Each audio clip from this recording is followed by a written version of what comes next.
صحوة في كل الدول ضد المهاجرين واللاجئين. في ليبيا الشعار ليبيا للليبيين، وهناك خرج الشعب الليبي وعدد منهم ليطردوا اللاجئين أو المهاجرين كما يصفونهم.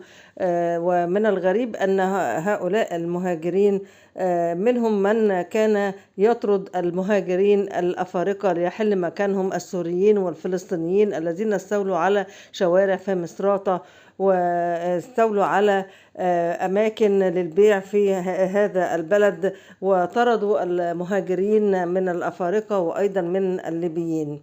طبعا هذا الوضع لم يعجب أصحاب البلد، وقاموا بما ترونه في هذه الصور.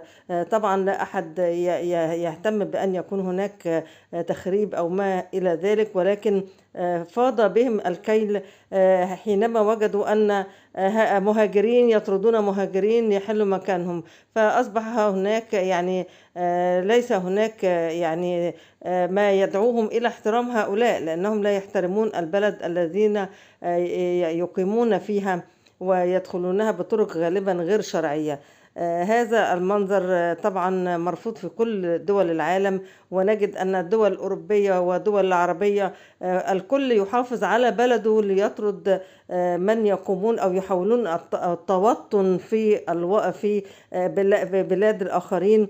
أصحاب البلد أين هو حقهم؟